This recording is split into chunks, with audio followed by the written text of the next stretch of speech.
In this review today, we're going to be deep diving into the SEKA Exceed RDC, which stands for Race Day Combat and is the more advanced carbon layup model, making it roughly 180 grams lighter in the medium over their standard model, and the Vortex No Compromise 60mm carbon wheels, which can all be purchased from a company called Cycling 100. And you'll find a link to the Cycling 100 website below. Now, please know up front that this is a sponsored project, meaning I got given the frame set, got given the wheels. I did not get given the group set though. And I am getting paid by Cycling 100 for a select few videos, including this one today. However, if you feel that will tarnish or impact my transparency in this review, can I please suggest you go watch this video up here first. So, if you've been watching this channel for some time, you will know that we've created 5 bits of content on this bike project already, which includes an intro to SEKA, Vortex and Cycling 100. Carbon fiber expert Gary McDonald inspected the SEKA frame set.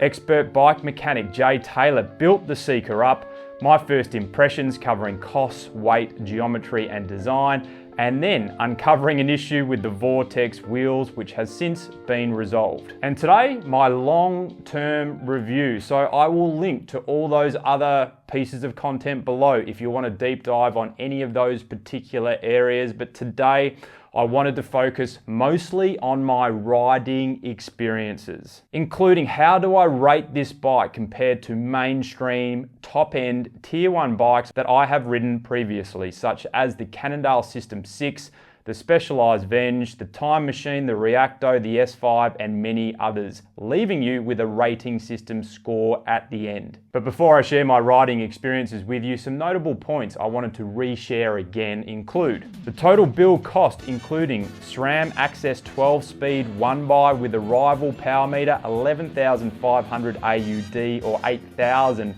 USD. Total weight for a medium frame being 885 grams, the uncut fork 383 grams, the bars being 100mm stem, 400mm width, 350 grams, and the 60mm no compromise wheels being 1460 grams. Total weight for the bike was 7.5 kilos with pedals. Now it appears since publishing my first impressions video, the price of the frame set and the Vortex wheels both have dropped circa $300 USD each. And I'm not sure whether that's exchange rate driven or something else, but certainly worth noting. Additionally, it appears you can't buy the SEKA frame set up front. It's a deposit followed by a 12-week lead time, like many things in the world right now. Now, my riding experiences. Something I wanted to emphasize up front is the frame set, which includes the integrated handlebars, which are great bars by the way, coming in at a touch over $2,000 USD. And that price is half, possibly less than half,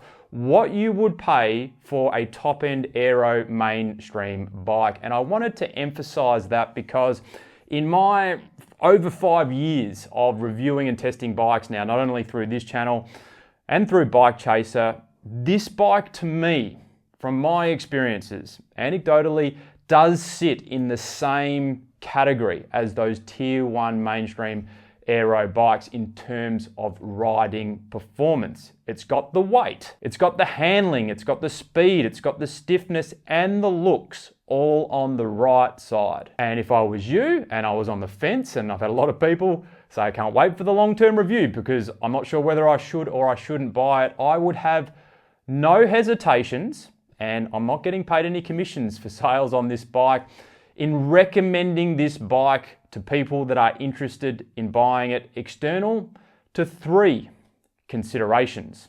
What are those considerations? I hear many of you asking. Let's hear from Gary McDonald from Carbon Steed, carbon fiber expert, first. Then we did some ultrasound across it, and one thing I'd say about it, it's consistent. And if you remember, the last frame we did was completely inconsistent. Yes. This is consistent, it's even, it's, I'd say, well made. I would also say there's not a lot of margin for error, and you say, well, why do I say that? Well, I've got 10 bikes that have come in the last 3 days with broken carbon. So I like to see a margin of error so that if you do have, hit a bump or the bike falls over, that it doesn't snap. And I don't see this in this. I see that it's very thin, it's very light, but if that's what you're looking for, it seems well made. So consideration one, if you're 90 kilograms plus, 200 pounds plus, and you're going to be riding this thing aggressively on some harsh roads, is this frame set going to have the durability and the longevity you would expect when purchasing a bike for $2,000 plus USD? That is a question I cannot answer with confidence, so I would have to put a question mark over it. The second consideration you would want to keep in mind, and we discussed this in the first impressions, and that is the geometry of this frame set is more on the relaxed side if you compare this bike to other aero bikes, which we did in the first impression. So you're going to be sitting a little bit more upright, say compared to Cannondale SystemSix or a Cervelo S5. And the riding experience, in addition to being a little bit more relaxed, is a softer, less aggressive riding experience, like say a Cervelo S5 or a Cannondale SystemSix, which are super stiff and on all the time. So if you were a big watt producer, you were taking these things to criteriums and you didn't want it to move around at all, probably not the right bike for you. But that softer riding experience actually personally is a real advantage. I am not going to produce 1500 watts in a sprint, and thus I would much prefer a more comfortable ride.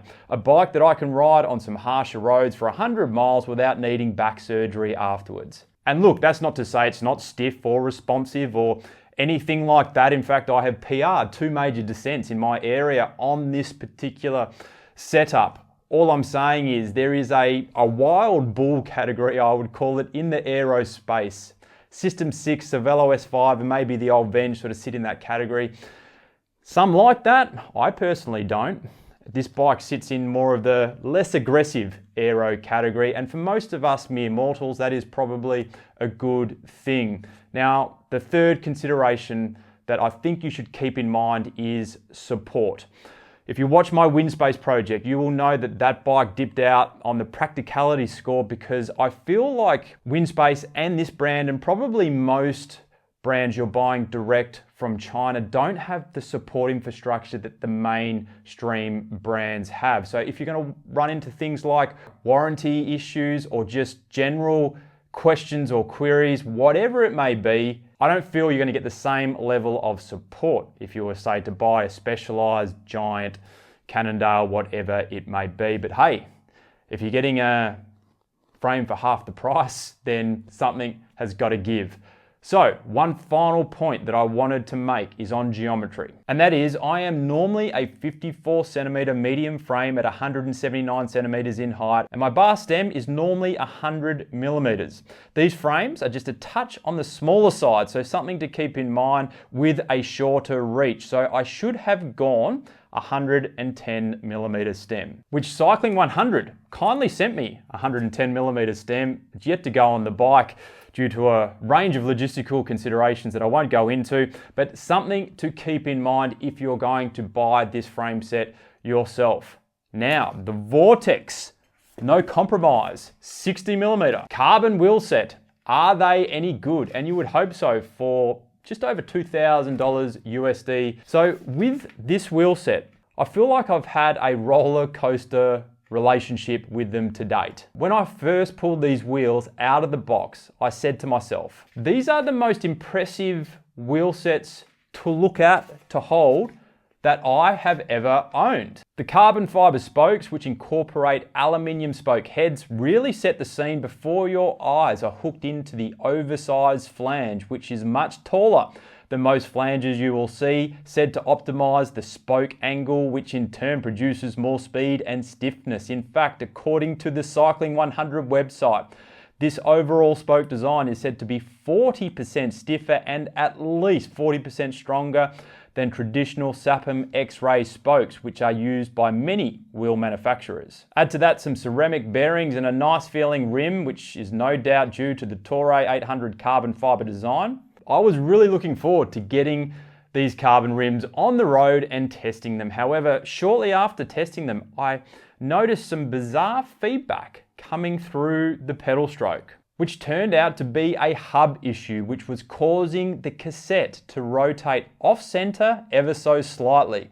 This hub issue turned out to be a bearing seat issue. And if you want more details on all this, I'll link to a video I made on that topic up there. But ultimately the issue has now been resolved and I'm testing these wheels as a true set of wheels. And what I can say is they're definitely not a climbing wheel, as you would expect with a 60mm profile. And in addition, that 60mm profile makes them get pushed around in a crosswind probably a bit more than some due to the profile of these spokes. However, get a low wind day and a day when you're not going out into the hills, you're on relatively flat terrain.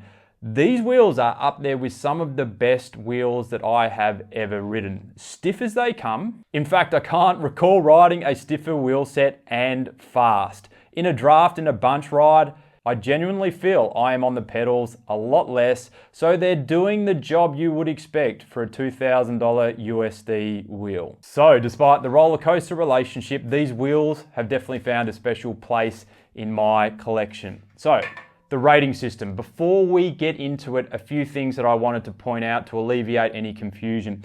Number one, my rating system is based on a category. So when we talk about comfort, as an example, we're talking about comfort in the aero race bike category.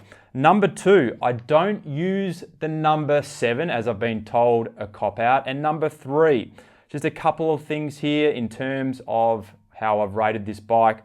When it comes to value for money, I've rated it based off of this project, which includes the frame set and it includes the wheels. If we took the wheels out of it, I would have rated value for money on the SEKA frame set a 9. And when it comes to practicality, as we've already discussed, like the wind space, this has dipped out because of that support infrastructure. So let's get into it. And before we do, if you've gotten value out of this video, please don't forget to give it a like. It helps the channel out. You and I, we go together like birds and the sky. From the moment that you caught my eye,